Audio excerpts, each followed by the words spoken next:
नमस्कार दोस्तों, स्वागत है आपका हमारे YouTube channel daily GK dose में।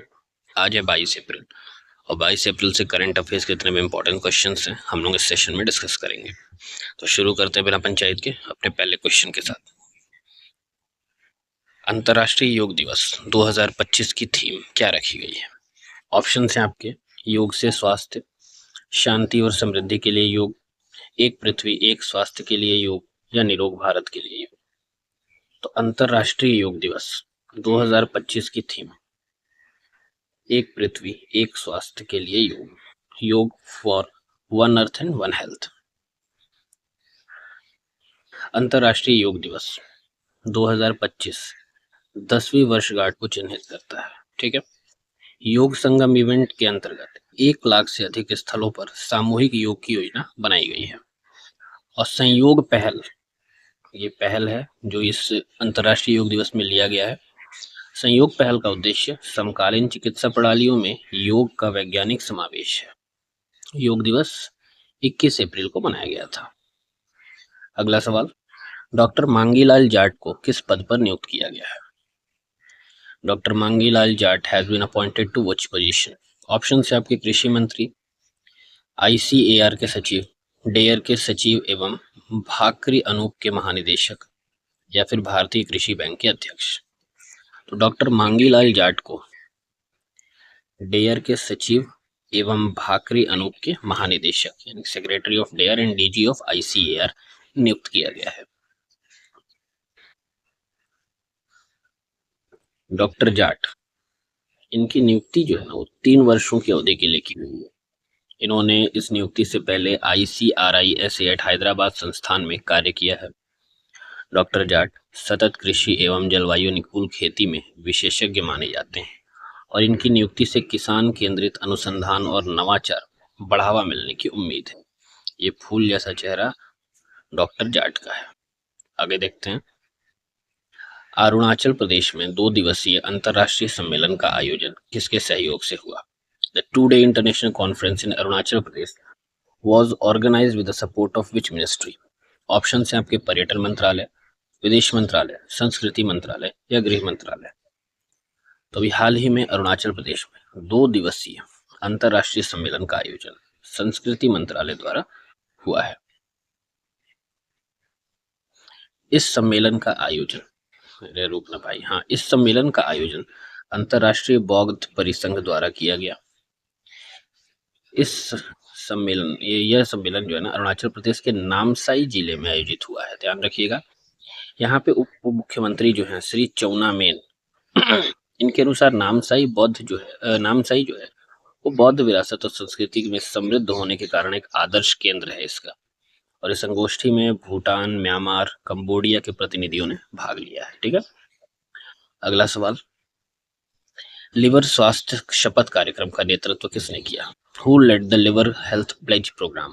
ऑप्शन है आपके, श्री नरेंद्र मोदी, श्री JP नड्डा, श्री मनसुख मंडाविया, या फिर श्रीमती अनुप्रिया पटेल। तो लीवर स्वास्थ्य शपथ कार्यक्रम का नेतृत्व श्री JP नड्डा जी ने किया है। ऑप्शन नंबर बी हमारा करेक्ट हो जाएगा। यह कार्यक्रम FSSAI और लीवर एवं पित्त विज्ञान संस्थान द्वारा आयोजित किया गया या इनके सहयोग से आयोजित हुआ। फैटी लीवर से हृदय रोग, मधुमेह, उच्च रक्तचाप और कैंसर जैसे रोगों का खतरा बढ़ता है।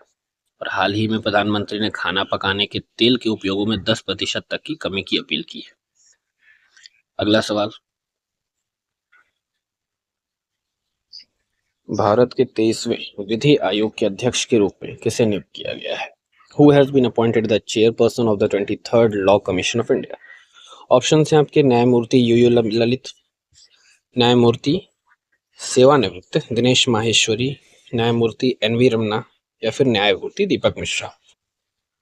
तो भारत के 23वें विधि आयोग के अध्यक्ष के रूप में न्यायमूर्ति दिनेश माहेश्वरी को नियुक्त किया गया है। तो ऑप्शन नंबर बी हमारा करेक्ट हो जाएगा। ये हैं दिनेश माहेश्वरी। 23वें विधि आयोग जो था उसका औपचारिक रूप से 1 सितंबर 2024 को गठित किया गया था और खत्म कब होगा इसका कार्यकाल? तो 31 अगस्त 2027 तक। इस आयोग में कुल 7 सदस्य होंगे और 23वें विधि आयोग का पूर्णकालिक सदस्य हैं कौन कौन? हितेश जैन और पी वर्मा। ठीक है, अगला सवाल, जिटेक्स अफ्रीका 2025 का आयोजन किस देश में हुआ? ऑप्शन है आपके नाइजीरिया, केन्या, मोरक्को या दक्षिण अफ्रीका। तो जिटेक्स 2025 अफ्रीका 2025 का आयोजन मोरक्को में हुआ है। ऑप्शन नंबर सी हमारा करेक्ट हो जाएगा। भारत की ओर से जिटेक्स अफ्रीका 2025 में जयंत चौधरी ने प्रतिनिधित्व किया। जिटेक्स अफ्रीका 2025 का आयोजन माराकेश में हुआ है और जयंत चौधरी ने जिटेक्स अफ्रीका 2025 में भारत के डिजिटल सार्वजनिक और संरचना क्षेत्र की उपलब्धियों की प्रमुखता को प्रस्तुत किया है। आगे देखते हैं, डीपीएस फ्लेमिंगो झील को हाल ही में किस राज्य ने संरक्षण आरक्षित क्षेत्र घोषित किया है? Which state recently declared DPS Flamingo Lake as a conservation reserve? Option है आपके गुजरात, तमिलनाडु, महाराष्ट्र या Kerala.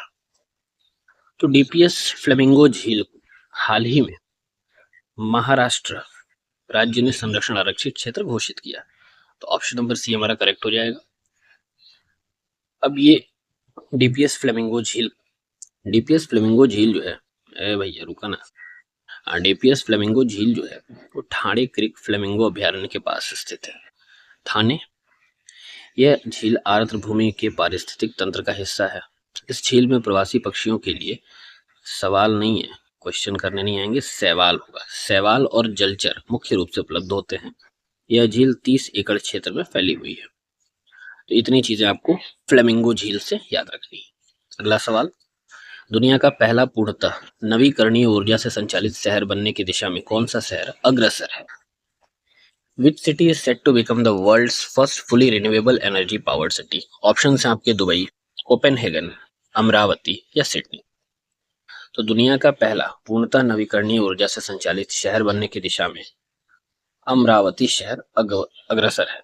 Option number C correct है। अमरावती को आंध्र प्रदेश की नियोजित राजधानी के रूप में विकसित किया जा रहा है और अमरावती का विकास नवीकरणीय ऊर्जा की प्रणाली पर आधारित होगा। नेक्स्ट क्वेश्चन है, तेलंगाना सरकार ने भू शासन में ऐतिहासिक सुधार के तहत कौन सा अधिनियम लागू किया है? Which act has the Telangana government implemented under historical reforms in land governance? Option हैं आपके भूमि सुधार अधिनियम 2025, भू भारती अधिकार अभिलेख अधिनियम 2025, भूमि पंजीकरण अधिनियम 2025 या भूमि विवाद निवारण अधिनियम 2025। तो तेलंगाना सरकार ने भूमि शासन में ऐतिहासिक सुधार के तहत भू भारती अधिकार अभिलेख अधिनियम 2025 लागू किया है। ऑप्शन नंबर बी हमारा करेक्ट हो जाएगा।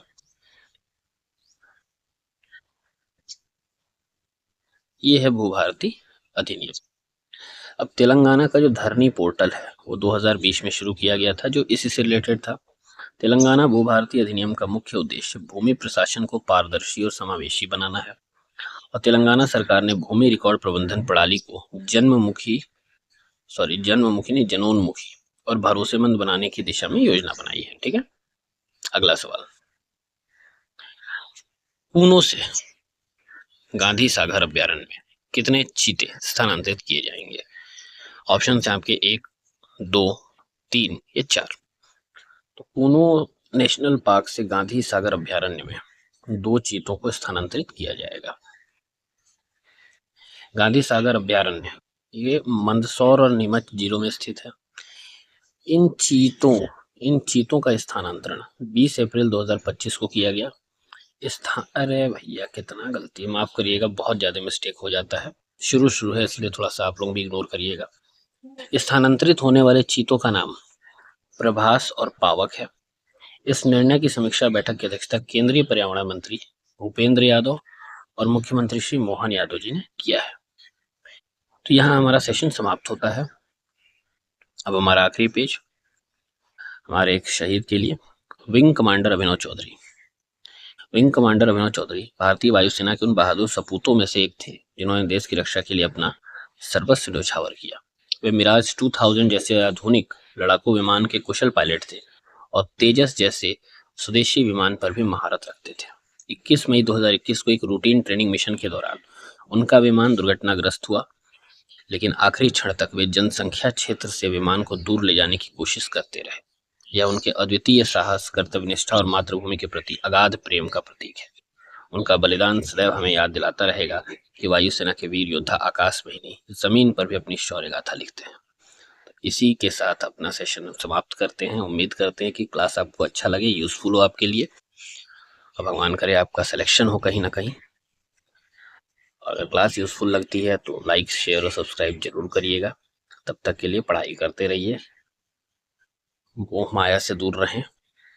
धन्यवाद।